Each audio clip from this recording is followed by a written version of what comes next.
What's poppin', y'all? Welcome back to another episode of Teed Up. As always, we have a very exciting show for you guys today. As you can tell by the title, we got my guy, Ty Jerome, joining us later on in the show, a guy that's been highly requested over the last couple of weeks. As all y'all know, I love me some Ty Jerome. We had a really good conversation. I can't wait for y'all to be able to dive into that and see all of the topics we got into. Before we dive into that, though, I definitely want to speak about the last episode, the one with my pops, and just take a moment to reflect on it and talk about the reception and some of the feelings I have about that particular conversation. First and foremost, super proud, and I know this is kind of weird being the child saying it, but I'm very proud of my pops.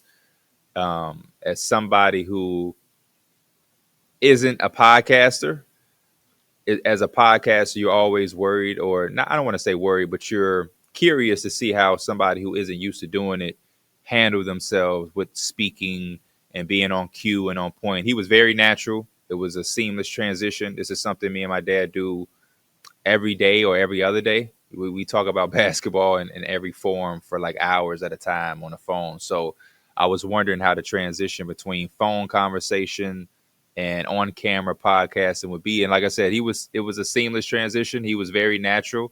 Wasn't a lot of quiet, dead moments, which as a podcaster, I'm very aware of and try to make sure we don't have that. But he himself really didn't have those moments either. There was no cuts. There was no, hold on, give me a minute. Let me think about my answer for that question. Those are the things that I'm always preparing for when I'm sitting down talking to somebody who's not used to doing it on a full-time level. So I was very proud to see him be able to kind of transition into that so well.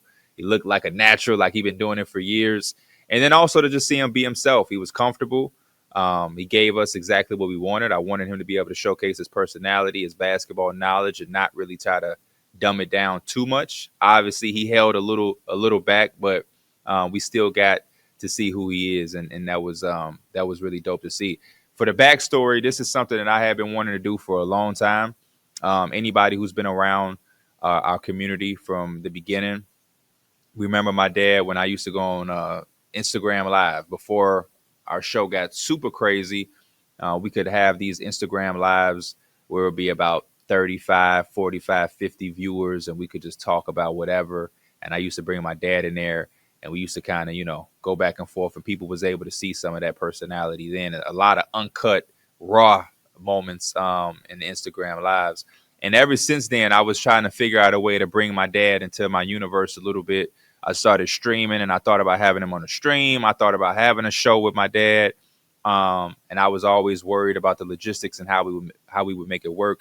And now to be able to have Teed Up and to bring him finally on, it was really fulfilling. And that was really just my goal, was just to bring him on and talk about basketball and just different things about the game and why it means so much to us. Now, I say that because the response and the reaction went a lot further than what I was planning to do. And I don't want any credit for it. I'm not trying to act like it was planned. I just wanted to bring my dad on the show and let him just be him and have fun. The amount of DMs, texts, phone calls that me and him both received that were a lot more serious was super overwhelming for the both of us, especially him, right? I'm used to getting the DMs and everything like that. But a lot of people took that episode and took some of the moments out of it, and it was really impactful for them to see father, son sit down. I got DMs that saying, man, to see a black father sit with his son, like very impactful. And a lot of people opened up in the DMs. Well, it was a lot of comments showing love, but a lot of information was being told from countless people in my DMs that was way too personal for them to leave in the comments. You had people saying that that's the type of support they wanted from their father when they were growing up. People were saying they wish they had a father. And just to be able to have that bond, some people were saying, and when you were able to get that type of response and that type of reaction, especially unplanned, it goes to a different level. And that's one of the beauties about having a podcast or having a platform, is to be able to just make genuine content and let it do what it do. And that's all I've been trying to preach from the beginning of Teed Up on my approach of what I want to do. And I tell Christian all the time, the producer, he's doing his job, right? He has a job to do, and we talk about social clips and topical things. And I'm always the same with that. We're like, man, that's your job, do it. That's never my thing. I'm not really here for clicks. I don't give a damn about a ghost like or whatever, or the views. I know it's a part of it and we all want it, but I'm more for the genuine reaction. I'm here to leave you with something. I love that we can all come here and learn and walk away being much better people. That's what it's about for me. I've never really been about the social media presence. You know, I like the human to human element and the genuine response that we get. And that's what I've been telling people for a long time. Like, even with numbers on the board, I see shows that are quote unquote bigger than us that do the same type of numbers, may have more subscribers on their YouTube channels and whatever. But then I'll go and we'll do a live show and we'll sell it out, you know, in a couple of days. And then I don't see any other shows really doing that. Or I'll go on Instagram and I'll see a profile that has 110,000 subscribers or followers, but they have 2,000 likes. I have 25,000 followers, but I got 4,000 likes. So it's like these numbers are manipulated. Sometimes they're not real. I just go with genuine interaction, and I'm trying to leave the people with something. And for that podcast episode to do that, it meant a lot more to me than anything else, you know. And again, that even goes into the Ty Jerome interview. I felt Ty Jerome was one of the best guests we've had so far, and we keep having like these moments where we walk away saying, "Man, that was the best one. That was the best one." I remember the first one with Gordon Hayward. I walked away asking myself, like, how are we ever going to top that? And then it was like, oh, we can top it by actually bringing people in person. And then it was like, okay, we got Jalen Wells, and Jalen Wells was phenomenal. You know, and we just keep building and building and building and building.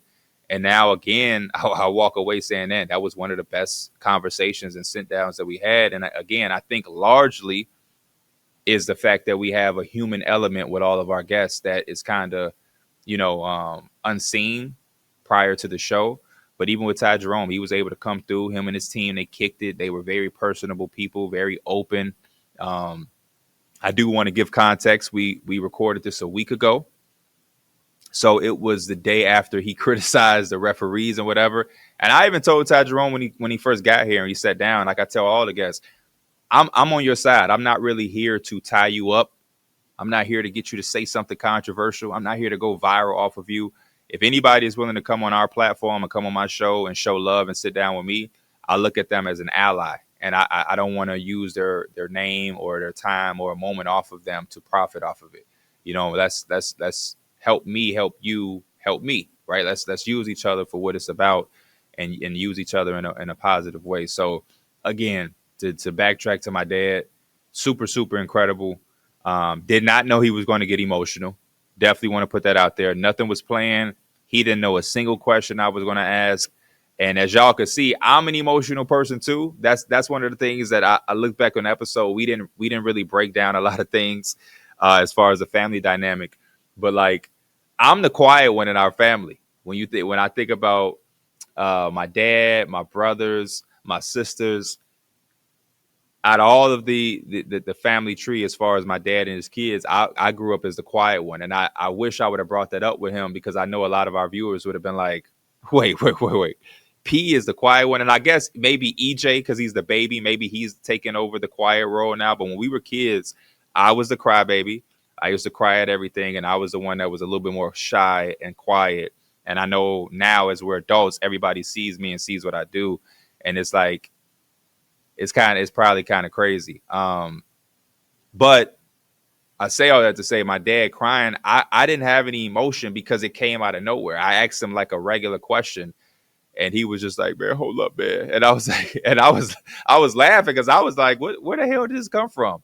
I thought in my mind he was going to have a little bit of an emotional moment, but I thought it would be at the end when I was able to give him his flowers, which I planned to do at the very end. But I didn't know I was going to ask him some random question and he was going to get all emotional. But again, I appreciate everybody who showed love. I appreciate everybody who talked highly of him.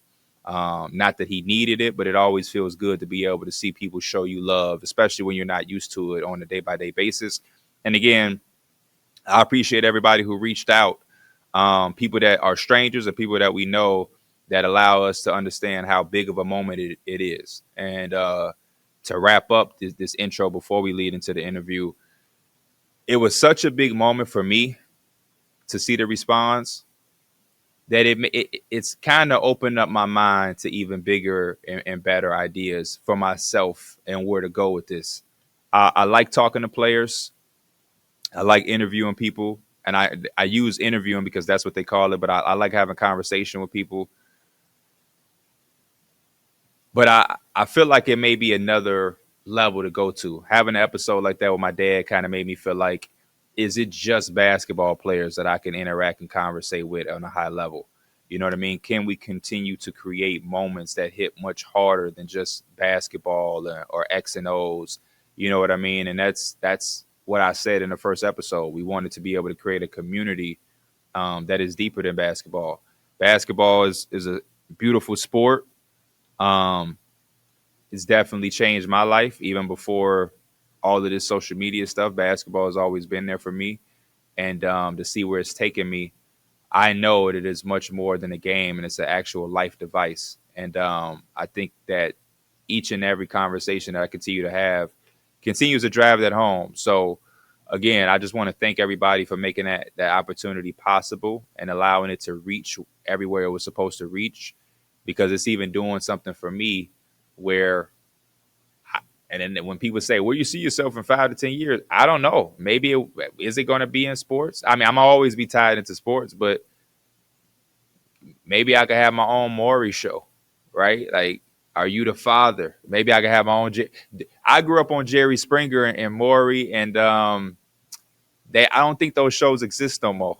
I don't really see those on TV. You know, when I go to bed at night, I be watching Family Feud. Steve Harvey, he can't host Family Feud forever. Like maybe I'm destined to be somewhere on there. Maybe I'm supposed to have like a I see what's Common's girl, Jennifer Hudson, got a show where they dance through the halls and everything. Maybe I could have my own Jennifer Hudson show. I grew up on Quite Frankly with Stephen A. Smith, Stump the Schwab, Around the Horn, a lot of ESPN stuff. And then I grew up also on the Maury's, the Jerry Springers, what was his name? Was it Montel? Montel used to have a show. He was bald with like a goatee. My 90s babies will remember Montel.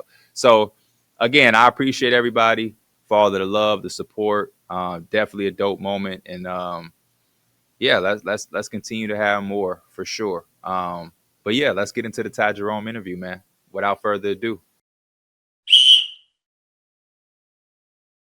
Welcoming onto the show with us on Tee It Up, we have one of the front runners. I'm gonna say front runner. I hope this don't make you nervous. For Sixth Man of the Year, a guy that's on the best team in the NBA right now, former NCAA champion at Virginia University, Ty Jerome. What's popping with you, Brody? How you feeling? I'm good, man. Thanks for having me.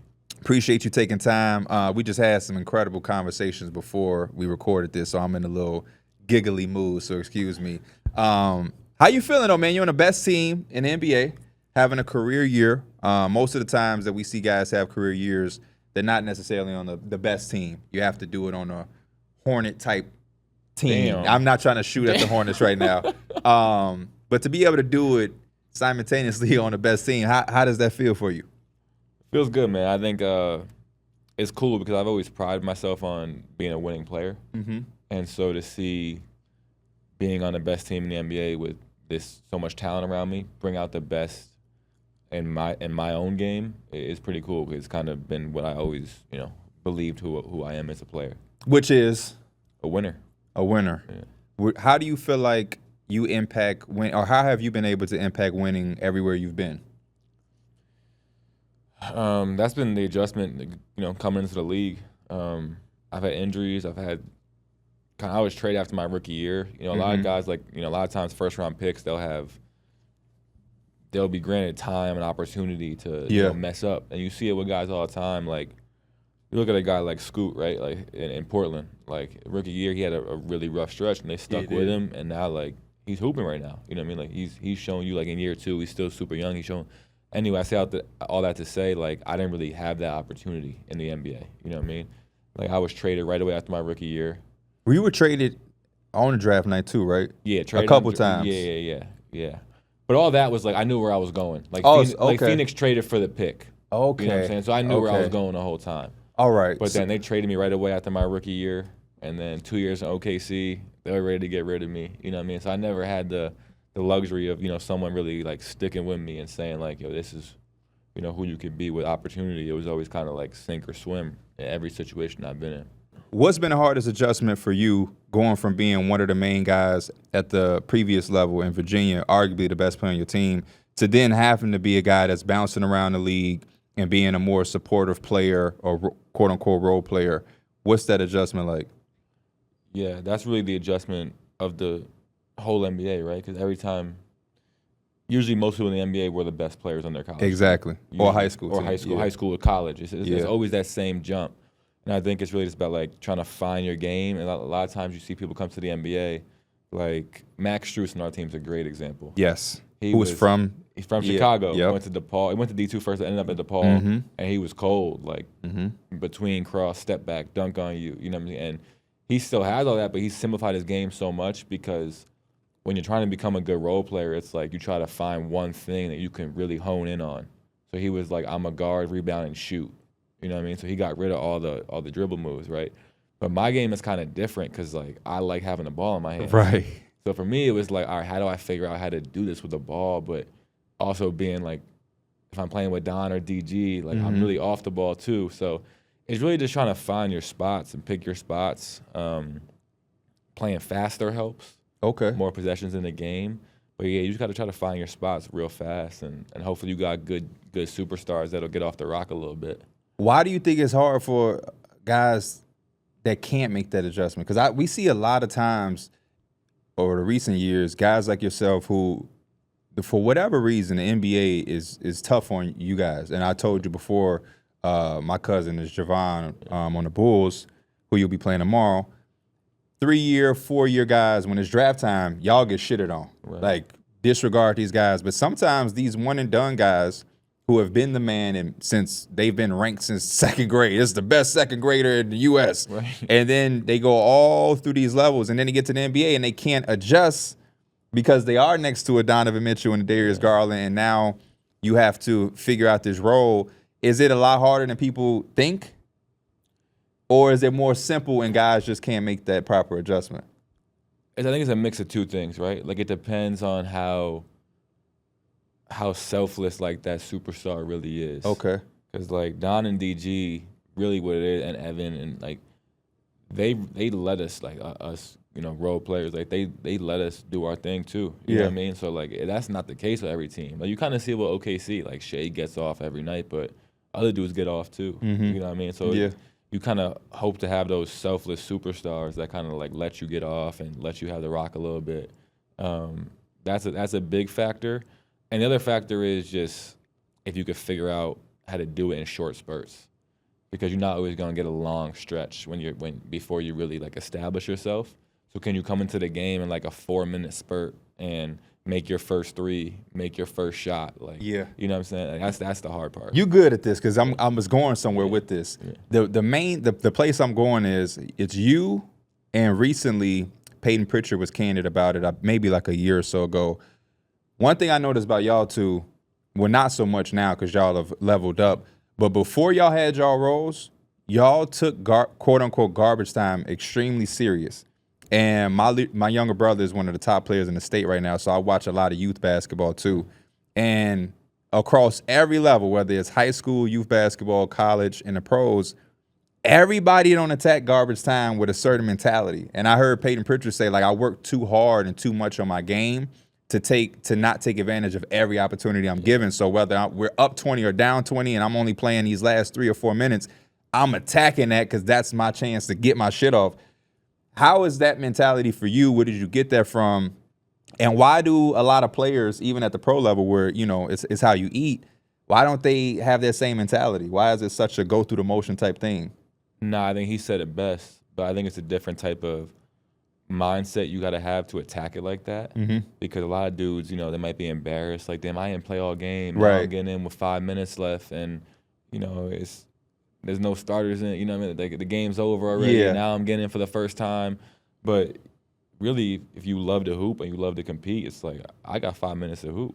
For sure. You know what I mean? And like when you put that in the forefront of your mind, it's like that's what it is for me. Like when I'm on the court, obviously I love close games. Like but you know what I'm saying? Yeah. But like when I'm on the court, it's like I could be playing pickup in the summer for all I care. Like I love to hoop.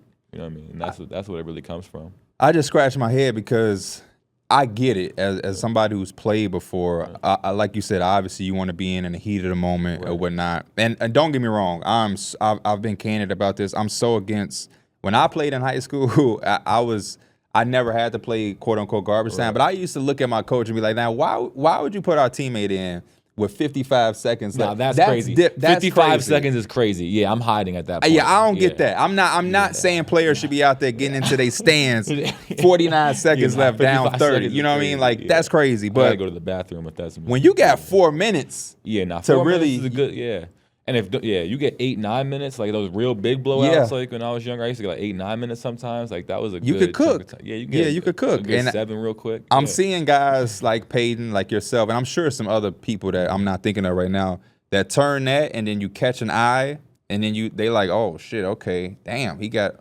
and the next thing you know, you now go from being a garbage time guy to an injury happen, and you might be in the starting lineup. And now I feel like that's your situation in Cleveland. I've seen some earlier games this year where DG was missing time with Donovan, and you might get a start or be one of the first guys off the bench.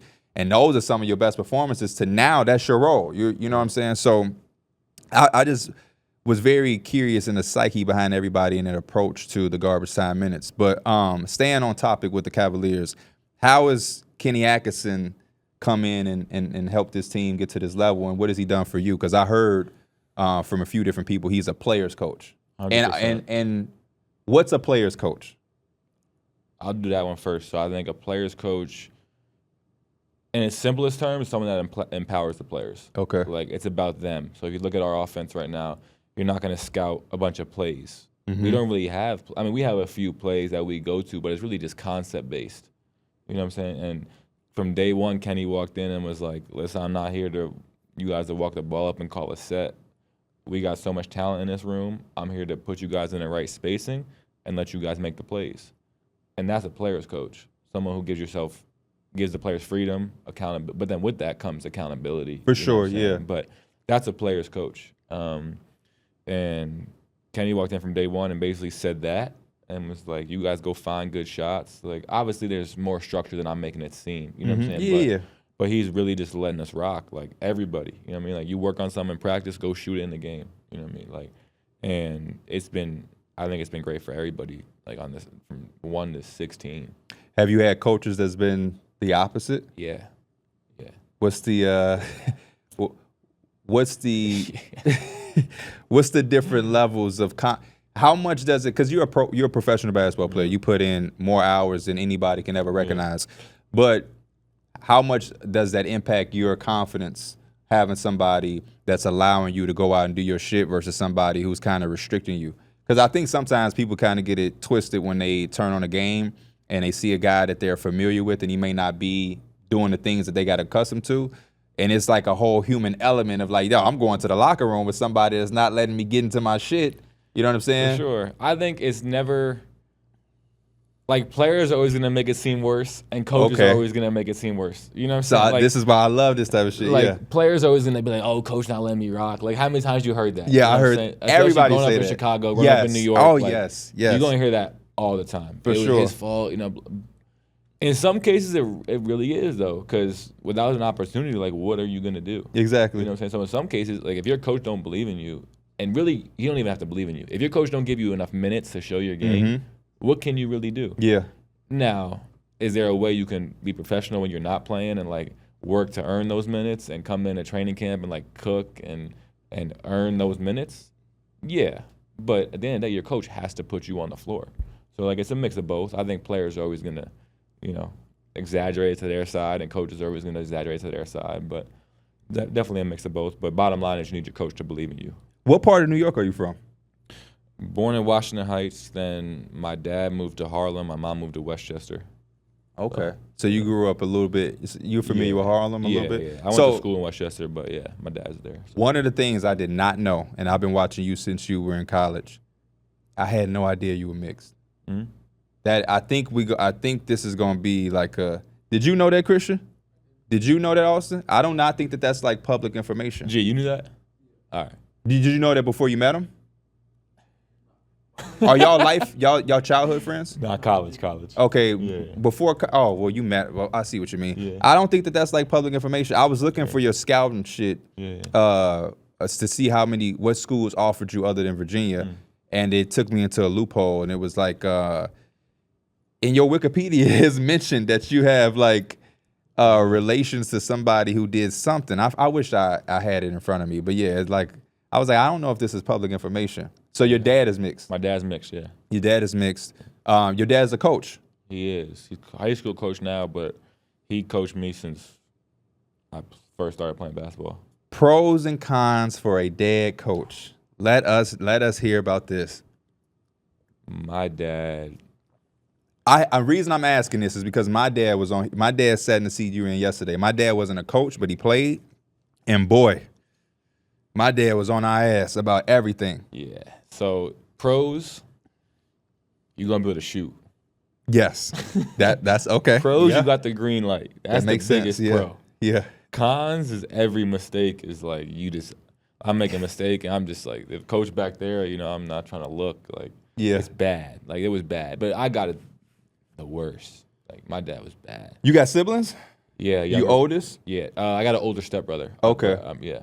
So you really got it bad.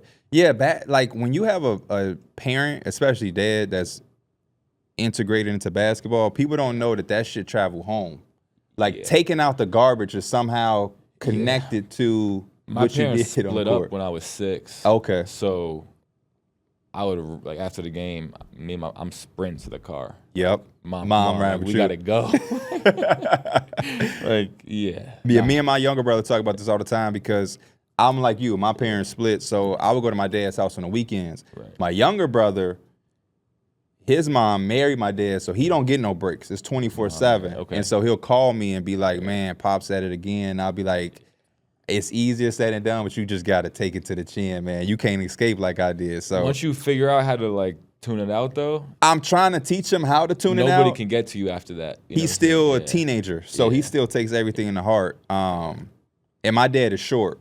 I know I'm tall. I'm like the tallest person in my family. My dad is 5'7", 5'8". My dad's like 5'9". Oh, so he gonna be tight that I said that. Though. Yeah, you got the he same. He claims 6 feet, but that's cap. My dad was on here telling me he's 6'2". He nowhere near 6 foot. Yeah, so they got they basketball players. Then they got the extra chip on their shoulder because they short. So yeah, it was little man syndrome, right? It was exactly. So your mom is tall. My mom's like 5'10". Yeah. Okay, yeah, my mom's like 5'10" as well. So okay, that make a lot of sense. Now college, you just talked about coaches in the NBA. How was Tony Bennett? Number one, and what was the recruiting process like? And so G went to Virginia too. Did he play on the team? Basically. Okay, yeah. So you're familiar with Tony Bennett as well. Okay, so how was Tony, and what was your recruitment process like? The first thing about Tony is he's the most genuine coach, just genuine person. Okay, like you'll ever meet. My recruitment process, I kind of just my sophomore summer. I was playing for New Heights. We were on the Under Armour circuit, and we won the Under Armour national championship or whatever. And from there, I just started to blow up. And Virginia was the first school the summer before my junior year, first high major to offer me. And I took a visit right before my junior year started, and I committed 3 days later. So wow! I never narrowed it down or anything. I went there and I just fell in love with the place. They don't have it on your recruiting thing. They made it seem like it was they had Temple. I had a lot of schools, but I never really, and there was a lot of schools and other coaches I really liked. But then when I went to Virginia, it was I wasn't planning on committing, but I spent the weekend there, and I was just like, yo, I gotta come here. What were your original dream schools? We talked about how much we love college basketball growing up. Yeah. Did you have a place that when you were in middle school, you envisioned yourself? I would say Duke. Duke. Everybody answers Duke. Yeah. That's why I hate Duke to this day. Yeah. But my thing was Duke and Carolina. I just wanted to go to one of those schools. Yeah, because the rivalry is crazy. The rivalry. Yeah, it's like Yankees Red Sox. When I was growing up, it was Ty Lawson, and J.J. Redick, yeah, and then Austin Rivers. Austin Rivers was at Duke. I think I was in high school. They John Shire won a national championship. From the crib as well. I'm missing a million guys, obviously, but like just all those teams that you're growing up watching, it's like you want to go Duke or UNC, but probably the reason I chose Virginia because that's part of their pitch. It's like, yo, come here and beat them. Yes. You know what I mean? Like, yes. And then become that here. So it was. So that was a part. So when he sat down in your living room or whatever, they're saying this to you, like, you come here, we're gonna play Duke a couple. Part of the pitch. It's like come here and beat them twice a year. Did you know when you committed that you were going to have the class you had? Because when I went back and looked over, for whatever reason, a lot of people don't know that class is you, Guy, Hunter, and Jay Huff. Yeah. Because Jay Huff and Hunter redshirted, so it doesn't feel like they're part of the class. Yeah. But did you know that they were coming too, or were you the one that kickstarted it? I was the first, right? I was the first commit. Yeah, I was first, I think. I'm pretty sure.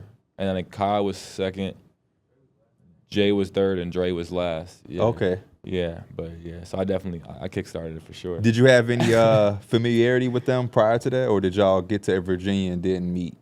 After I committed, me and Kyle played in an all-star game together, and it was in Jersey, the Mary Klein Classic. You know Alex Klein? I don't know. Alex Klein.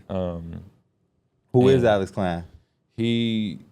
I think he works for the Knicks now in some department, but when I was growing up, he ran this website called the Recruit Scoop, I think. Okay. I'm pretty sure it was called that. Okay. And he became this big kind of blogger, I would say. About high school hoops? Like high school, and I think my facts aren't all accurate, but he started off like that, and he became huge in the tri-state area. So he do this all-star game every year. 3-point shootout, dunk contest. So, so Kyle Guy's from over there too? Nah, he's from Indy, but he flew in to play in it. So Kyle flew in, Michael Porter came, like Derrick Jones was in a dunk contest doing crazy shit in high school. So like it was a cool event. But so Kyle came, spent the weekend at my house. We played in that. Like so we hung out a little bit, and then Dre and Jay not a ton until I got to school. Okay. Yeah. This is the good shit because I'm such a college basketball nerd. I always wonder, like, when guys commit, I know sometimes it's like, yo, we can team up, but to a lesser degree, I always wonder if guys connected prior to getting to campus. Me and Kyle just committed separately, and then Jay too, and then we all tried to get Dre. Like that was the last. Yeah. Oh, okay. So we were all on our official visits, and Dre was taking his, and he was the only uncommitted one.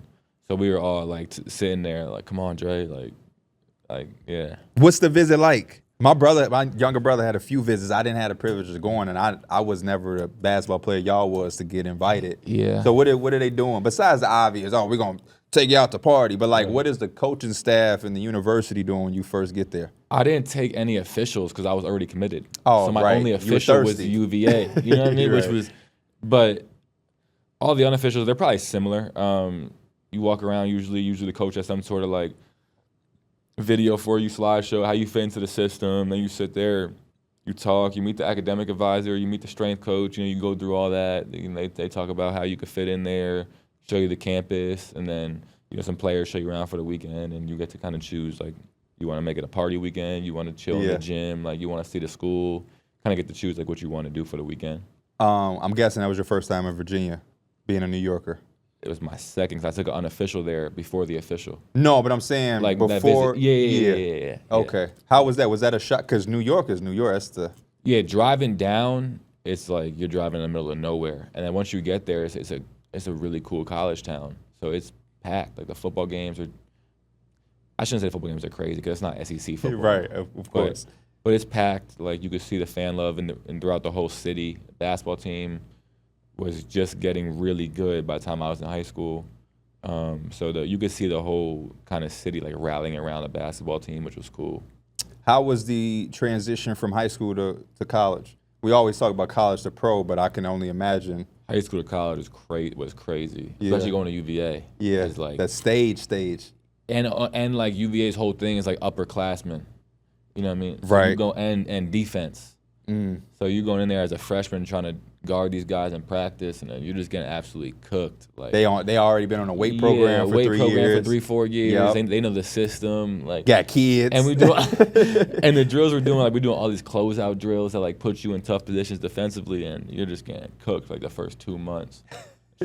That was stressful. And your first year, you was did you start or were you backing up? Nah, I didn't start. I started, I think, 4 games, but I didn't play like my first 10 games. Okay. And like halfway through the season, Were you expecting that already, or did you, in your mind, I'm about to come in and be one of the ones? My freshman year, there was a senior starting point guard who was nice. London Parentes. And I knew he was going to be the starter for that year. I didn't know what it would look like when he came out or any of that. And then halfway through the season, I got in one game, like kind of randomly. I think we were at Notre Dame, and I finished the game. I had a nice little finish to the game. We won. Next game, we went to Villanova, and that was kind of like my coming out party. And then from there, we started. Is this Brunson? It was Brunson, McHale, Josh Hart. This is the year that they won? They won it the year before and the year after. Ah, right. They never could do it back to back. Yeah, right, the year in between. Okay. But yeah, there was that team. So then you come back for the sophomore year. Y'all killed the NCAA. Y'all running through everybody. What were y'all, 31-3? Yeah, something like 31-3 or so? Yeah. You lose Yep. to, I don't even know this school name. I just know the letters, GMBC or something, UMBC. I ain't gonna lie. Listen, just for the people at home to know, man, and I'm not trying to dog on y'all because I know you already dealt with it. It happened. I am a college basketball fanatic. I've been watching college basketball my entire life. I don't know who the hell this team is that y'all lost to. I just know the letters. UMBC? Shit, I didn't either until we lost to them. Yeah. So y'all lost. We ain't really got it. Yeah. You talked about that before. That's an old story. What I want to talk about is the aftermath. Mm-hmm. Not even like the immediate aftermath of the police outside the hotel or whatever, but just like the rest of the summer. Yeah. How do you coexist amongst the rest of the university, the rest of that, I guess, off season, and what is it like on campus? Are you not going out? Are you do you get over it fast? Nah, we didn't. Honestly, I didn't get over it until we won it. Right. Okay. Duh. Yeah. The whole summer, and fall, we probably went out 2-3 times. Okay. It was all like, we were just. It was that thing. You get that embarrassed after that, and you realize, for me at least, I was like, damn, I'm nowhere near where I want to be. You know what I mean? So it was like straight gym work for the whole summer for me. Like, that's really it. I like this. Yeah. I read an article. I forgot what I was trying to figure out, but I read an article. This dude got to be like a Virginia fan. He broke down this whole shit, and he was saying how I think I wrote down his name. He was a fan because he tied all of this shit together and saying it was perfect that y'all end up losing. Because his argument is, and let me make sure I shout this dude out in case he's gonna watch this because he had to be a big fan. His point is DeAndre Hunter was hurt. Yes. So that is part of the reason y'all lost. For sure. He's saying if he was healthy, y'all would have won. And he might leave. Y'all would have went further. He would have left. Possible. And then that next year, y'all probably wouldn't have won it at all. And he don't think if he was healthy, y'all was ready that year to win it. Y'all would have just beat that 16th seed. I got to find this dude's name. Chris Graham. Shout out to Chris Graham, wherever you are. This is not a big article. You know his name? This is a random article. I didn't expect y'all to know the name. It was very, very hidden. But in that article, he said you went to a Chris Paul camp that took you to a whole different level. Yeah. I always hear about these camps. I remember they used to have, I was a big fan when he was in college, Alec Burks at Colorado, and he used to go, they had highlights of him at like some Adidas off-season camp from his freshman to sophomore year. And I always wonder, like, what exactly is going on at these camps besides, like, the little drills that they show y'all do, and how does it take you to the, when they say Chris Paul camp, are you really in there chopping up with Chris Paul, or is he just there? You know what I'm saying? Like, nah, he was hooping against us. Okay. So it would be, they had him and like 4 or 5 other pros on a team, and then they broke us all into teams. And so we were just hooping, and most of the time we were just hooping, and they got probably a few representatives from every team in the league, and you just playing 5-on-5 with the quote-unquote, 20 best PGs in the country for college. and I was just cooking. And you was cooking? From there, it was like I came back to school, and all of a sudden I was, slotted to be like a late first-round pick, and I think that just built momentum going into the year. You know what I mean? And from there, it kind of just, yeah. What was the moment that you realized that you could go to the NBA? The NBA was real. That's tough because I always said it. You know what I'm saying? Like even when I was like in high school, I always say it. So okay. So I'm trying to figure out when. I'm trying to figure out when it actually clicked, where I was like, probably that summer. Oh, that summer. Like right where I was like, all right, I actually could leave. This could be my last year for real. Was there anybody putting a battery in your back? Like was Coach Bennett or a teammate or like? Did you need somebody else to tell you? Did you need to hear from somebody, or you already left that camp as yourself? Like, yo, this shit, I'm him. I was just cooking their ass. Yeah, it was that, and me and Dre would work out together every summer. Every day in the summer, and we would play ones. And I'm like, all right, I'm scoring on him. He's quote unquote best defender in the country. Right. You know what I'm saying? And which he is. And I'll just go against him every day. And then from there, I was like, that also just gives you like crazy confidence from there, because if you get past him, I'm scoring on him. I don't think any of these guards can guard me. Right. You know what I mean? So then it's a little bit of that. Then you go to Chris Paul camp. And when you just work and work and work, and then like little things like that add up, I feel like you just gain momentum. Like that's what confidence really is, right? Yep. Like it's the work with the gain and momentum part, and then you having that like positive self-talk, and then eventually it all just like comes together. Yeah. You know what I mean? So you take all of that goes into the junior year. Yeah. And what's the approach as a team going into the tournament? For the regular season, I already knew that was going to be nothing because that chip on y'all shoulder was huge. But when you get to that tournament, was there any nerves? Was there? Yeah, a ton. We were down 14, bro, to the 16 seed. Were y'all? Yeah, again, down 14. What 16 seed was this? Gardner Webb. Okay. I don't remember this. And it's I'm telling you, it's like a true road game. Like it's loud. It's so loud in there. And they went up 14 first half with like 5 or 6 minutes left. Whole place is going crazy. I'm walking back to the huddle like, oh my God, bro, I might quit basketball. Yeah, this is crazy. Like, this is nuts.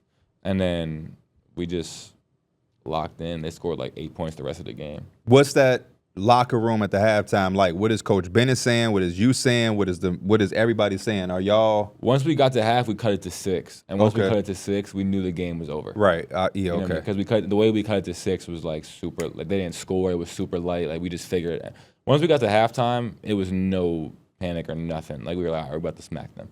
But when they were up 14, it was a little bit like shaky. Like we came out the huddle and got a bucket again. and a stop and a bucket. Okay. If they didn't go like that, I don't know. Damn. Like, if we missed that first shot out of the timeout and they make a shot, like it's just that's when it got a little shaky. Once we got to half though, it was over. I don't know why I don't remember this, because I know I probably when y'all did that to my bracket, I was like, I think I was off y'all. I still liked you. I like Cal Guy. But I was like off y'all for a second. And it's funny because DeAndre Hunter, he's the guy, and he was killing too. But I rocked with y'all more. I don't know, maybe the defense just wasn't enough for me. Now he's getting buckets, and I'm all with it. So so y'all go all the way down. Y'all win the national championship. Y'all beat, Christian told me to refresh my brain, Texas Tech. This is Jared Culver. Yep. Which game was it when you hit the? Did you get fouled? When the Kyle guy got fouled? What game is that? That was Auburn. Yeah. Damn. Yeah. Well, who was the toughest team that y'all faced in that run? Because Auburn was pretty tough. Honestly, the last 4 games was all tough. It was Oregon, and then Purdue was, bro. Who's on the Purdue? Is that that's Carson Edwards. He gave us 40. Right, yeah. He was hitting all type of crazy threes, bro. He broke Steph's record in the most threes in the tournament. Who else is on that team with him? It's Carson Edwards. That's all you need to know, honestly. Yeah, he was. Yeah. He was. It's not even disrespect to the other dudes. No. He was going so crazy. Yeah. Like it was just like we started sending 3 dudes at him. It was nuts. No disrespect at all. If the people that watched and remember those logo 3, whatever volleyball line. Yeah, now he was going crazy. Yeah, he was acting a fool. Yeah. And then so y'all beat them, and then y'all beat Auburn, and then Texas Tech. Auburn was tough. Texas Tech was tough. They were it Yeah, and every game we like blew a lead. Like we were up 10-12, and you know how March Madness gets. Like that's the best. Yeah. It's as a viewer, but going through it, I know. That's why I always wonder like how those coaches coach for 30 years, bro. Because it's like the amount now it's over. Yeah. Well, we about to get into now, but just the March Madness of playing against a 16 seed or anybody, and you blow a lead or you up 2. They got 3 seconds to inbound. It's just like to have your heart going through that state every single year. I'd be like, bro, how are these dudes coaching for 40 years? Because I know, man, I would have had a panic attack on the side. What is your feeling and opinion on the current state of college basketball? Because I'm not saying this because you're here, but I really do think we saw the last team with y'all. I think that's it. Where you have a class, a 2016 class of you, Guy, Hunter, Huff. Agree. And y'all won together. That's done. I think that, and then COVID kind of ruined it for the last group because I think that last group, true. The Baylor played Gonzaga, I want to say. That's true. And that Baylor team was tough. It was like Davion Mitchell, Jared Butler. I'm missing some guys on the wing, but that backcourt was super tough. I think Ennis. And then Gonzaga had Jalen Suggs, Corey Kispert. Drew Timme. He was like, they had some dudes, upperclassmen that was tough. Yes, they did. But yeah, that was COVID though, so that kind of ruined that. Yeah, you're right. So we were like the last pure non-COVID real team. I mean, I think it's dope that players are getting paid. Like, I'm happy for dudes getting paid in college. I think it kind of ruins the game though. It does. It's so conflicting because you're so right, bro. Like you want players to get paid. I would have loved for y'all to have gotten paid, right? You know what I mean? But it's like at the same time.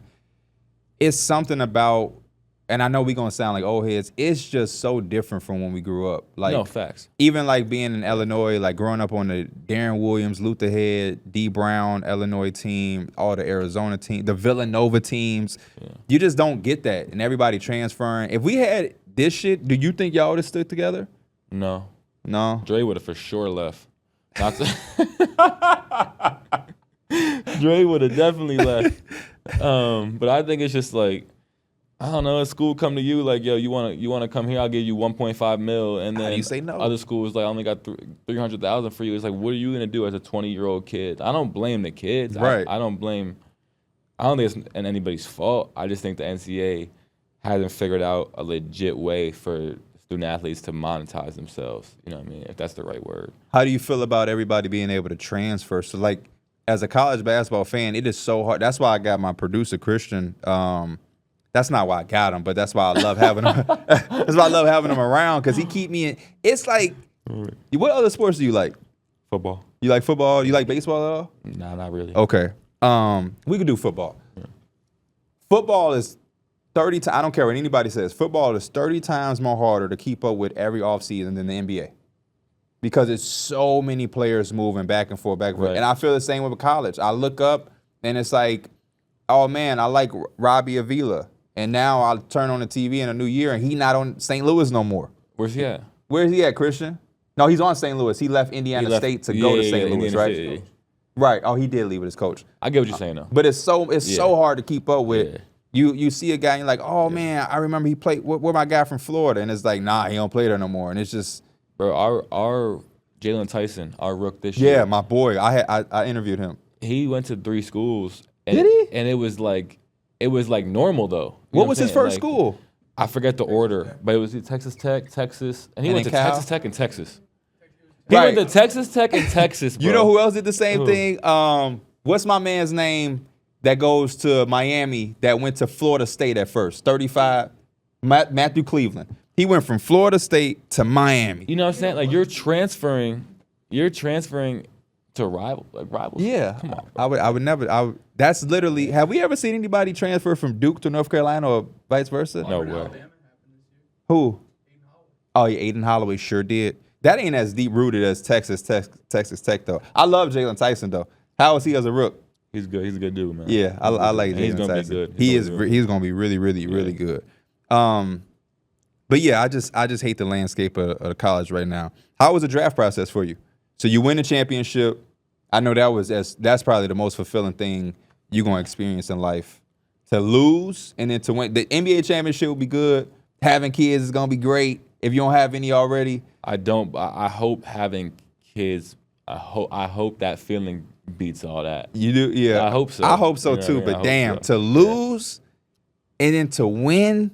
Yeah, nah, it was crazy. For sure. It was the only way you really make up for it. It's the only way. Like if we don't win it the next year, like we're always remembered for just losing. Mm-hmm. It's the only way you can really make up for it. So. I think y'all gain more people too, because like I don't care how much of a fan you are, how much you probably don't like Virginia. You don't want to see nobody go out like that, bro. Because y'all ain't lose by a buzzer beater. Y'all got dubbed. What's worse, getting dubbed or having that bullshit when you see like somebody hit the weak ass dude who ain't did shit all game, somehow get the ball and throw it, and again, I'd rather get dubbed. I've been on the bench for 9 minutes and I got to at least soak some of it in. Yeah. I thought we was finna win, and the dude who got 2 points just hit the backboard shot, and then he gonna go in the next round and then he's gonna lose by 25. That's the worst thing about March Madness. I love an upset, but then they get far and then they get their ass smashed on the Final Four Elite 8 stage. Yeah. What did that team do that they beat y'all? They got their ass smashed. They lost next round, but it was competitive. Okay. Though. It was competitive. Okay. They lost to Kansas State, but I think it was a close game. They almost won. Oh, okay. I'll take that back then. But still, they lost next round. Who lost to the team who didn't even, you know what I'm saying? We lost to the team who lost to the team who lost to the team who lost. It was bad, bro. It was a bad sprint. But y'all made up for it. Y'all made up for it. So y'all win it. No doubt you're going to the league. Or did you consider? Nah, no doubt. Oh, no doubt? Yeah. I felt at that point, like, when you win it and the season I had, and it was just like, what else am I going to do at the collegiate level? You know what I mean? For sure. Did you get that support from the coaching staff, Coach Bennett? Yeah, we had a conversation. He was like, "You sure you're ready?" And I was like, "Yeah, I think it's the right thing to do." And he was it's just who he is as a person. Like he's never gonna try to steer someone in the wrong direction. You know what I mean? It's bigger. Like our connection's way bigger than me coming back to Virginia for an extra year to win some more games. You know what I mean? I still talk to him to this day. Yeah, all the time. One of the things that was crazy, I had when I looked up whatever I was looking up, they said you and Aaron Baines got traded together to Phoenix. And he was traded on draft night too, I think, right? So, yes. And Tony Bennett recruited both of y'all. Yeah. Yeah. Did you know that at the time, or was that something you was told later? This weird. I forget, but like little shit like that. But even like Clay, I played with Clay Thompson at Golden State, and Tony Bennett coached him at Washington State. Yes. And obviously playing with Dre now. Like, yeah, so it's a bunch of dudes in the league now. You know, Virginia's growing their Hey, I'm gonna ask people in the background to stop touching shit. But what was the draft process for you? Did you know? First and foremost, I asked about Tony Bennett, Karen, if you left or not. I heard for the first time. It's the first time I ever heard this in all of my years. Jalen Wells said his coach said you're making a mistake. Damn. I've never heard that before. I think that has been told to players, but they would even lie. Like, probably be like, yeah, my coach was cool with it. Jalen Wells said, no, some of his coaches told him you might be making a mistake. Did he name drop? No. He did not name better drop. Than me. He did not name drop. That coach's name would definitely be out there. If that happened to me, yeah, right. I'm name dropping that coach. Especially the year he's having too. Right. Hell yeah. He should be talking all his shit, huh? Yeah, hell yeah. Hell yeah. But yeah, draft night. You said you knew somewhere? I knew I was going to be in the late first. I ended up going 24. And I had a good interview with Phoenix at the Combine, and I had a strong feeling because they had I forget if they had a lottery pick too. And they ended up taking Cam Johnson with that. But there was a chance they could get the draft lottery. Like if they had the second pick and they had got Ja, they weren't going to take me. Okay. But then they took a bigger wing with the pick up there, so I knew they were going to try to get me in the late first. And they ended up trading to 24th to get it done. So draft night wasn't stressful or nothing? You were secure? Yeah, it wasn't stressful, but I was sitting there like, damn, what am I going to, like, because, 24th pick, so that's, how many minutes is it a pick? 5? 3 to 5, right? And that's generous because they always add a couple minutes. Right. So if you say 5 minutes, 20 picks, that's a long time. Yeah, you damn near almost 2 hours in there for sure. So you get drafted. What is the transition from college to the NBA now? I think that's the hardest part about that is the freedom you get automatically. Because you know how in college you're on a schedule in the summertime. Yes. You take summer classes. you lift at this time, and then you're in the gym already. So it's easy. Yeah, like you call the managers, like you're gonna get some extra work in. And then you go to the NBA and first round pick. Here's however many millions, and you're off for 3 weeks. It's like, all right, just be ready, whatever that means to you. You know what I mean? Yeah. So that was the biggest adjustment for me, like learning how to work, learning how to be a professional. That took me multiple years to figure out, like how strong your routine has to be. That was probably the hardest adjustment for me. Take us through your routine. You got a game tomorrow. Well, you're on the road. Yeah. Take us through home. It's still both are really the same. Oh, it is? What is it? Pretty much. I wake up at 8:30, 8:45, do a little lift. Then we'll have shoot around. Then I'll get my shots up after shoot around. Eat breakfast. Then I go take a 2.5 hour nap.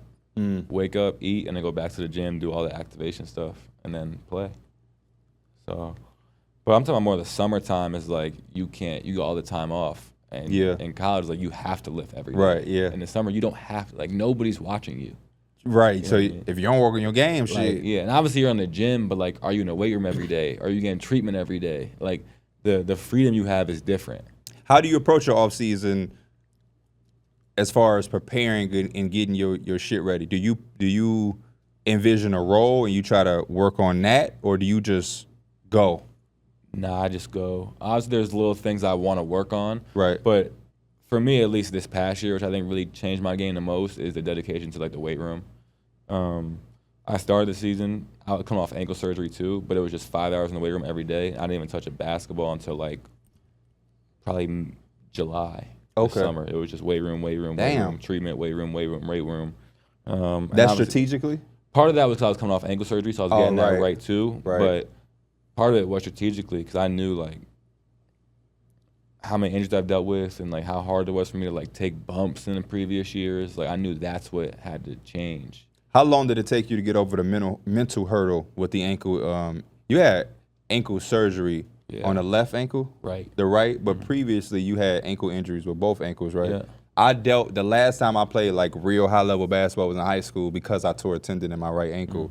So I know. You really do sound like an old head, bro. Everyone got that excuse. No, my shit was. Hey, I had one of my teammates tell the story all the time. One of my best friends. When I hurt my ankle in practice, I went to a suburban school. So we was doing a drill to toughen the team up where coach put this little outline box and it's 10 of us in this tight ass space and you got to complete 10 passes. But the defense can hack you. There is no fouls. So like, what's the point of that? To toughen the team up. So I'm tall, so somebody threw the ball up for the last pass and I caught it and I landed, but I didn't want to look at my ankle because I thought my ankle was, you ever see the football injuries where the ankle going the wrong way? Yeah. So I was sliding back doing that because I thought it was real bad. But coming back off of it, even though when I got cleared to play, mentally it took me like a whole nother year to get back to just playing carefree. I was so timid. I was, like not wanting to do certain things. I was hurting my ankle trying not to hurt it. Ironically. So how long did it take you to get fully back to being Ty Jerome? Fortunately for me, it was like a 2 to 4 month injury. That was the timetable, right? And I had surgery in January. So I tried to get back for the playoffs, and I was like, all right, I can't. You know what I mean? So from that point on, I had like 6 months to really get it right before the season. So I had all summer to like test it and like try some shit. And if it got sore, all right, I chilled the next day. So I had a long time to. So by the training camp came around, I felt fully like I'm ready to go. Yeah. Last couple of things before we get you up out of here. Yesterday you had some comments about refereeing and officiating, and I'm a fan of you, so I'm not trying to trip you up and get you into anything controversial. What is bad officiating from a player's perspective? Because I talk to fans of y'all's all the time, the Cavaliers and everything. Fans think bad officiating is anytime y'all lose. That's fair. And we won yesterday when you did win. Y'all did win. I wouldn't make it a statement. First of all, I'm not going to make that statement again regardless. Right. You know, obviously, 25,000 is too expensive. Not even that. You know what I'm saying? It's just not the right way to represent your team, the league. You know what I mean? So just that. But if you're going to say it, you can't say it after a loss. My man. You know what I mean? So, right. But what is bad officiating? Even outside of that situation. just for the fans at home, I'm so sick of every time I'm a Knicks fan. So when our teams play each other, it's like, oh, y'all the Knicks, y'all got 20 more free throws. Like, what is bad officiating? What is unfair officiating? I don't know, man. They do got a tough job though. They do have a tough job because both teams is always complaining. Both teams think it's bad officiating. That's the thing that I think is worse than officiating is all y'all doing this now. Yeah, this is crazy. Yeah. The challenge is crazy. Then when you win the challenge, it's like, you know what I mean? Yeah. But I mean, it's obviously tough. I think what really bothers players is when there can be inconsistency. Fair enough. That's what I think is the only frustrating part. 'Cause it's hard as a ref, you know what I'm saying? Like, super. You can't call every foul. Yeah. People always reaching and hand checking. But then as a player, it's like, okay, you called the hand check on me, and then I don't get that when I go to the basket. So it's just like the inconsistency can frustrate you, but you kind of have to understand it. You know what I mean? Because it's like, as a ref, I can't call every foul, and then I'm gonna miss some. Tough job. You know, it's super tough job. Super tough. You know what I mean? But last thing before we go, 7 seconds or less. Answer 5 of these questions really fast. Right. Favorite Gatorade flavor? Light blue. Favorite shooter hoop in all time? Kyrie 1. Favorite teammate? DeAndre Hunter. Pre-game meal? I mix it up. I got a good chef now. Shout out to Chef Kaylee and Anthony. Hey, this dude is incredible. Childhood crush. Childhood celebrity crush. I am so sorry, not childhood crush. He's gonna be like Emily, 2nd grade. Jennifer Aniston. Boom, cool. My man Ty Jerome, thank you for taking out the time, brother. Yes, sir. Hopefully, this man is the 6th man of the year. He's going against his teammate. That's crazy. Yeah, it is. I gave him homework. What teammates have won in college and in the NBA championships? Danny Green's one of them. Who did he win with? Carolina and Spurs. No, what teammates? Because if you and DeAndre Hunter do it now, oh, what teammates you're saying? Y'all have won together in college and in NBA. One of Bill Russell's teammates? See, that don't count. It's never been done. He got a chance with DeAndre Hunter to win a championship in the NBA and the NCAA. Ty Jerome, ladies and gentlemen, getting that bag this summer. I love me some Ty Jerome. My man. Appreciate it, bro. Yes, sir. Hey, man. Again, another incredible guest. Christian was there. Christian, I want to talk about. We'll talk about the interview and everything, but like, it's super dope when we get to do it in person and you get to meet the people and the people that they're around and see how like dope of an actual human you're dealing with. Because I guess through like Zoom, you don't always get the other interaction. They kind of just set the computer up, they slide in, it's like, hey, and you might chop it up a little bit. But to actually have somebody in studio and see the team and just the way that they operate, that was actually dope. Ty Jerome is one of the cooler dudes I think I've met. I actually forgot to say in the intro too. This is how I know when we do a good job of like interviewing and conversational, when you leave an impression. Players are gonna follow back. I don't want to say they're going to, but a lot of times they'll follow back. That's a good sign that you did a good job. Ty Jerome was one of the first people to tell me happy birthday. I don't think he know that, but obviously I got my girl Dana. She cheats a little bit because she lives with me, so she has the upper hand. I think my mom maybe sent the message, but then somebody put up on a story like it's the GOAT's day or like it's the GOAT's B-Day, and like instantly Ty Jerome like, yo, my guy, man, this is funny. Happy birthday, my dog, yada yada. And then I was looking, I was like, when I think of Ty Jerome, actually one of the first people to tell me happy birthday. So shout out to Ty Jerome. But yeah, what was your impression, Christian, to be able to? Was that the second time we've met a guest in person? We had Jalen Wells. Well, my dad, he's not an NBA player, and then Ty Jerome. Super. When I went out to get them from the car that dropped him off, just super friendly, huge smile on his face, like just that demeanor that he has on the court. It kind of that's who he is off the court. He's just a chill dude. He's having fun. He's happy. And I was chopping him up because when he won the title at Virginia, I was a freshman at Wake. So I saw him play, and I was talking to him about that. And he was with his buddy, his manager, who played on Virginia with him. My boy G. Shout out to G. Shout out to G. No, Ty was super cool, and he was so comfortable. And, you guys were having so much fun before we even started recording. Like, we were joking around all having fun for like 10 minutes before we started recording. And, the conversation was obviously great. I was so happy to see the reaction they had when they walked in, because the studio can get a little chaotic. We got a lot of stuff we doing in here. You got packages coming in and out, merch, whatever, setup, shelves. So I'm like, man, I walked in the studio and we got like a little shelving thing that's being built and it's kind of on the floor. And I'm like, damn, they gonna walk in and see this shit. They walked right past that and was like, damn, this setup is dope. And they looking at everything. And then like Christian said, just to see how personable they were. We spent a lot of time talking a lot of shit off of camera. Like a lot. And even the interview, Christian ended up telling me during the interview, like 5-10 minutes left. And we wrapped up and I'm like, how long was that? They're like 55 minutes. I was like, bro, that was almost an hour. It felt like 30 minutes. That's why I'm like 10 minutes left. But super cool dude. Super personable.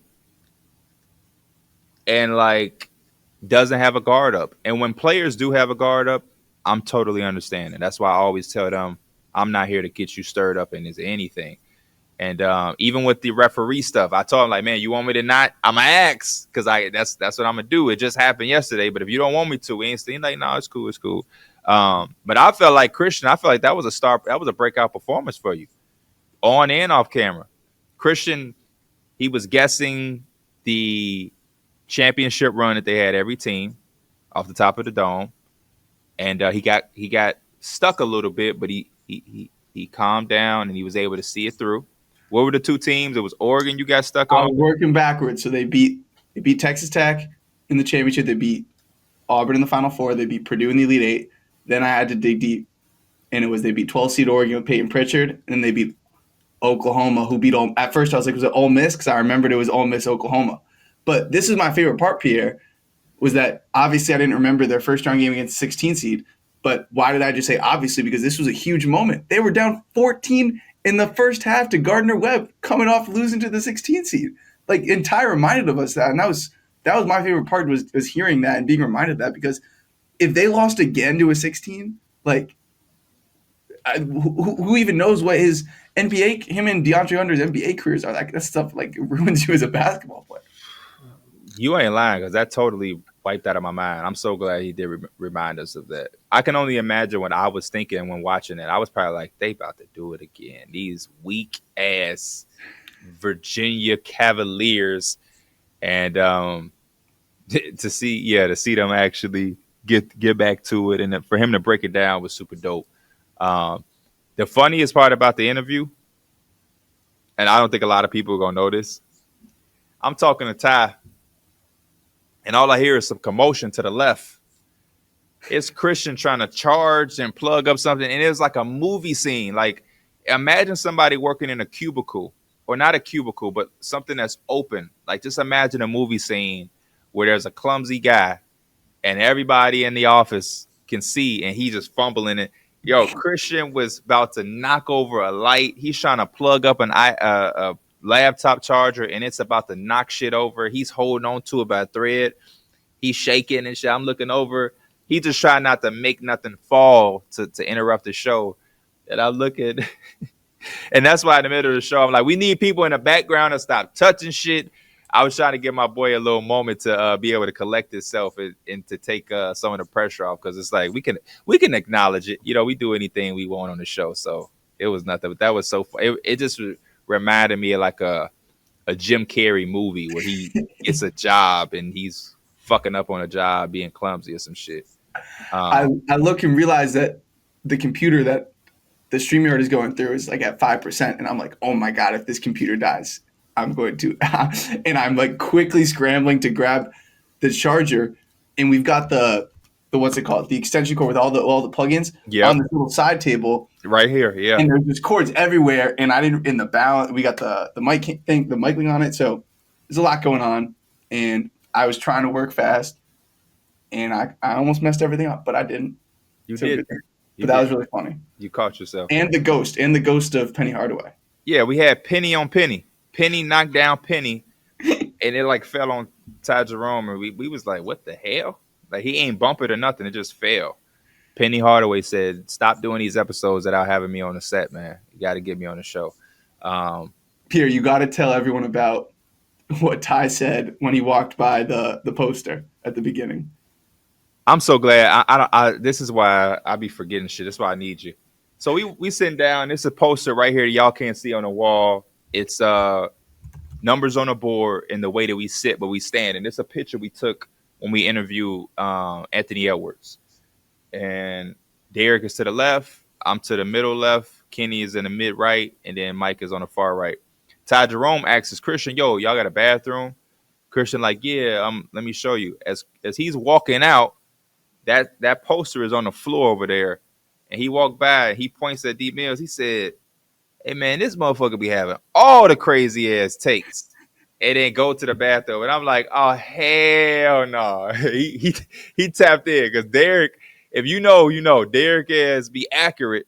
Don't get me wrong, my boy D Mills know what he's talking about sometimes, but when he is not on point, Derek will say some extremely wild shit, and it's just funny that NBA players agree.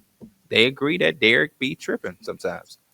So shout out to my boy D Mills. We got to get D Mills on the show. I'm trying to figure out a way to curate an episode that would be entertaining for Derek. So when Ty walks in, right? We set it up and everything. What's your perspective on, or how do you approach thinking about NBA players and their knowledge of you or Kenny or Enjoy or any of the guys' numbers? Like, when was there a curve of realizing like, oh, these guys know who we are. Some of these guys don't know who we are, or the age of the player. Like, can you speak to that? And was it cool to find out that Ty was like, oh, I'm watching all these TikToks y'all are making?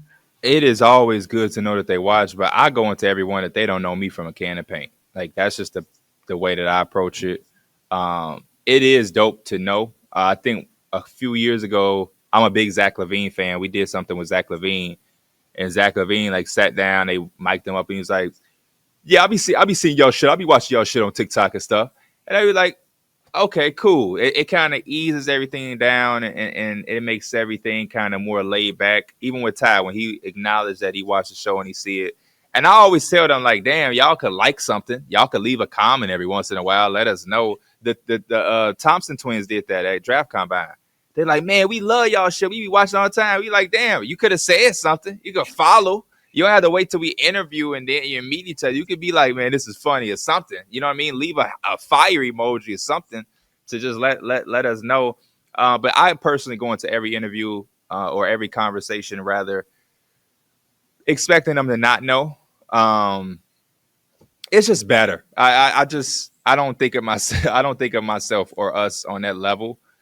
But now it's kind of, now it'd be like, man, ESPN and shit like that. I hope some people would know, but I just think it's better to prepare for them to not know. And then that way it allows me to dive in my job. My job always, in my perspective, especially when I'm doing it alone, is to make them remember. That's why it's like Kenny ran into Modest yesterday, and he's a little bit, this is cheating a little bit because Modest is a little different. But Kenny ran into Modest at Whole Foods yesterday, and Kenny texted me that Modest saw him and was like, "Where Plug at?" That's my job. It's so that when you leave and you have the interactions with me, you don't forget. There ain't no we got to reintroduce each other. So the next time I see Ty Jerome, there is no, remember our interview? There ain't none of that. And if I have to do that, then I didn't leave a strong enough of pressure. So you want to be able to make sure that they leave, whether it's you, the questions, the environment. We want to make sure we're not doing what everybody else doing because they deal with interviews and people in their face constantly. So I use that approach, and that allowed me to have a battery in my back to push myself to have as different of a conversation as possible. And that's when you know you did a good job, is when you leave some type of impression with people who deal with people by a large number every day. These are people who are meeting fans every day, being interviewed by the media, beat writers, national media, random media, social media. Like, They've already dealt with fans at their college campuses. Now for the NBA teams, you got a guy like Ty Jerome has played for 4 teams, played at a college for 3 years, been on a national champion. They're dealing with people on it every day. So if you're able to leave an imprint in their brain for them to remember you, it's dope. Kenny, we went somewhere and the Stephon Castle at All-Star, Kenny was saying that he ran into Stephon Castle and he remembered him from the shit we did with him. And it's like, that's dope. That's dope. So yeah, that's my approach, is to always feel that they don't know me. But, you know, I have an advantage too, Christian, because for whatever reason, 2 things somebody said to me at All-Star. A fan came and took pictures with us after the show, and he said, all of y'all look way fatter on camera. Said the camera they make all y'all look bigger than what y'all actually are as far as weight. And then the second thing was, which I appreciated, because I definitely did the gym. But when he said me in person, he was like, man, y'all ain't as big, you know what I mean? But then secondly, the number one thing I get from fans, players, other media members I know, other social media content creators, I walk up and I say, what up, bro? And they be like, damn, I didn't know you was this tall. So that's the advantage I have with the players too, is I sometimes trick them into thinking that they've hooped with me or they know me or I'm somebody, you know, be like, hey, what up? And I just, you know, that's why I used to tell Derek, like, he's a tall guy too. You just act like you somebody. Call him by their nickname. Derek used to walk up and be like, hey, Nick Nurse. No, fuck that. Don't call DeMar.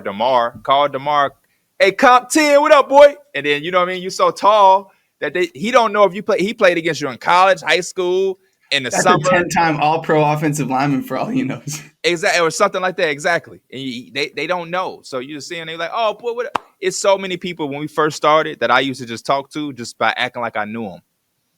Hey, what up, boy? And then next thing you know, it's just whatever. But if you do the whole, hey, DeMar DeRozan, it just that's not how his peers talk to him. So when you have height, you got to use it at the advantage. And that's always icebreaker. Like I told Ty Jerome, I would have buzzed his ass a few years ago. And that's the thing. When people believe you also when you talk about, you know, your playing days and your approach to the game when you played, because you look like you could be a good player. Right. You know? Yeah. They just assume. I think Ty Jerome did that interview. He's like, you know, you a hooper. He don't, I could be the worst player of all time. He's never seen me hoop, but he just, the height alone, he like, man, you know, you a hooper. You from Chicago. So yeah, that's always my approach. Get them comfortable, familiarity, and then stand out. I'm not here to ask him the same questions somebody asks. And I got that advice from Lil Wayne. Lil Wayne did an interview and he said when he in the studio, he goes with the 37th idea because the first 30 is easy. That somebody else started that. If you go with the first idea, somebody else already used it. It's that easy. If it comes to you that fast, that means it's thinkable. That means Christian can think of the same thing then. So I got to wait till I get to the 10th, the 19th, the 25th, the 30th. And then I'm like, boom, now I thought hard enough to where this ain't the typical thought that somebody would have. You think about a logo. Lame ass Christian was thinking. I didn't say lame ass Christian. It was implied. No. I'm just saying I want to have a different thought than Christian. That's all. I hear you. I'm chirping. I got one more Ty Jerome question for you. Okay. Meeting him, getting to know him, seeing just like in person, feeling his aura, hearing about his approach to the game. Sorry. Sensing. Am I cooked? Can I bounce back? Bounce back on a bounce back is nuts, but okay. All right, let me try again. Keep all of this in here. Keep all of this in here. I gotta keep all this in here. We rolling. Would you mind clapping for the camera real quick? No, that was a callback. Oh, did you tell that to Ty Jerome? That's what I told Ty. Keep all this in here. Man, you reminded me. Keep all this in here. I'm sorry. Okay. Pierre. Ty Jerome. Interviewing him. I'm just going to leave it at that. Mm-hmm. Interviewing Ty Jerome, has that changed, you know, your outlook on him as a basketball player in any way? Do you have more of appreciation for him / does it change your perspective on the Cleveland Cavaliers and their ability to win a championship this year, hearing about him and the stories he told about the team. About him, no, nothing changes. Which fortunately, that's like the ethos of the show that we talked about at the early stages. I want people that I'm a fan of. Obviously, if I'm not a fan of somebody, but they're an all-time great, we want them on the show. Obviously, we have a job to do. But I like people who I'm a fan of, or I'm a fan of their story. So Jalen Wells is a rookie, right? But when I was introduced to his story, obviously you become a fan of that. And I think the content is better. So I already respected Ty Jerome and had an appreciation for his game and everything he went through. That whole team, I'm a fan of Cal Guy, all of those guys, because in order to be embarrassed like that, face it, and then come back and then go through the fire again and come out on top, any basketball fan, even if you're a fan of Duke or somebody in the ACC who hates Virginia, you have to respect that. I will say I do look at the Cavs a tad bit differently with admiration when I ask them about Kenny Atkinson being a player's coach and hearing some of those things. I think some of that confidence that he spoke about is going to really show in the playoffs, because you have to really start to trust your players and you have to let them go. The game can't, it's just so much that you can't coach. You can game plan, you can put together a scheme, but in a playoff basketball, when the last 6-7 minutes is on a clock, and you have to trust Ty Jerome for a 3-minute stretch while Donovan rests his lungs and try to get a little rest before the last 3-4 minute stretch in the fourth quarter. You have to be confident that Ty Jerome can play, but then you also have to let him play. And I think we're going to see some big moments from not only Ty Jerome, but DeAndre Hunter, Isaac Okoro, Sam Merrill, Dean Wade. There's going to be guys off that bench that is going to have some moments in the playoffs because their coach has put confidence in them through the regular season. So those are the things that I looked at. I'm rooting for them because I like their team and I like that they have the big lineup with the front court. But like I said on the pod and in my YouTube channel, I can't see anybody beating the Celtics in 7 games personally. And then to wrap us up, Christian, this next episode, I think this is the one. We're going to have my guy Ryan Hammer on here. I think actually I'm thinking of the title of the video right now. I'm going to let y'all do your jobs, but something like March Madness for Dummies or something. Because I'm going to let Ryan come in and I'm going to let him talk to me like I don't know anything about college basketball. He's going to give us some of his favorites, mid-major bracket busting teams to watch out for, and I'm gonna just sit back and ask questions like I don't know anything. I have no idea what's going on, and we're gonna let him educate us and educate the people. And then me and my boy Christian gonna have his breakout episode. We're gonna fill out our brackets together, or either fill them out or go over what we filled out. Because I ain't gonna lie, I'm not a good guy to fill out on camera. Because my bracket has, number one, I do it with a pencil because I do a lot of erasing. I'm an indecisive guy. I'll make a pick, then I'll get down to the Elite 8 and be like, wait, it's no way let me go back. And so I don't think that's going to be good. I don't know if that's going to be super good for camera. And I also don't want to influence your picks, Christian, and I don't want you to influence my picks. Because I feel like if we making picks and I have something we filling out together, you might be like, well, blah, blah, blah, blah. And I might be like, well, fuck, Christian, I had them going to the Final Four. Now I got to backtrack and I got to go all the way back. And then we'll be here for 5 hours. That's what I'm here for, though. I want to influence your picks. No. Do not influence. Because if you influence me, I'm not going to have Alabama winning the championship. I'll sell your tier ranking. No, I'm cool with Alabama. I got smoke. You don't put them outside of the fucking top champion real contenders. Yeah, you had them in the below. They good, but they don't win the championship. I had Duke, Auburn, and Houston. I got Alabama right there in tier 2. Nate Oates. And I got my Alabama Crimson Tide Roll Tide shirt at the crib. I'm ready. We locked in. This is the episode you want to make sure you hear. This is the March episode. We're going to be turned up. We're going to be lit. One thing I'm going to tell you too, Christian, before we get out of here. Ryan Hammer has been in the space for at least for some years. Right. I never dove in too deeply because I just wasn't aware. Pause. But fans have been was saying his name, like when I would do my March content on my YouTube, like Ryan Hammer did this or whatever, and I would see the name, and I'm like, Ryan Hammer, okay. So then when he reached out, I was able to really get familiar, like, oh, okay, Ryan Hammer is like, I didn't know if he did basketball, if he was. I ain't gonna lie, for a bit, I thought Ryan Hammer was a trainer at first. I thought he was like a basketball trainer, like Drew Hanlon or some shit. And so now I know he does straight college or whatever. I am a fan of his. Now that I'm tapped in. You know who I was a fan of first, and I can't wait to tell him this? Tell me. Eric Hammer. Do you know who Eric Hammer is? His brother? Yes, but do you know what his brother does? No, but he played basketball now, I'm assuming. No. Eric Hammer, and I had to connect these dots on my damn self. By my damn self. Eric Hammer is a food reviewer in New Jersey who I have been watching for a year. I've been following Eric Hammer longer than I've been following Ryan Hammer. But when I followed Ryan Hammer, it said followed by the Eric Hammer. And I said, wait, Eric Hammer, Ryan Hammer. So I did my snooping, and I went and I scrolled, and I'm like, let me see if there has to be, if they're brothers, there's going to be a Thanksgiving or Christmas picture.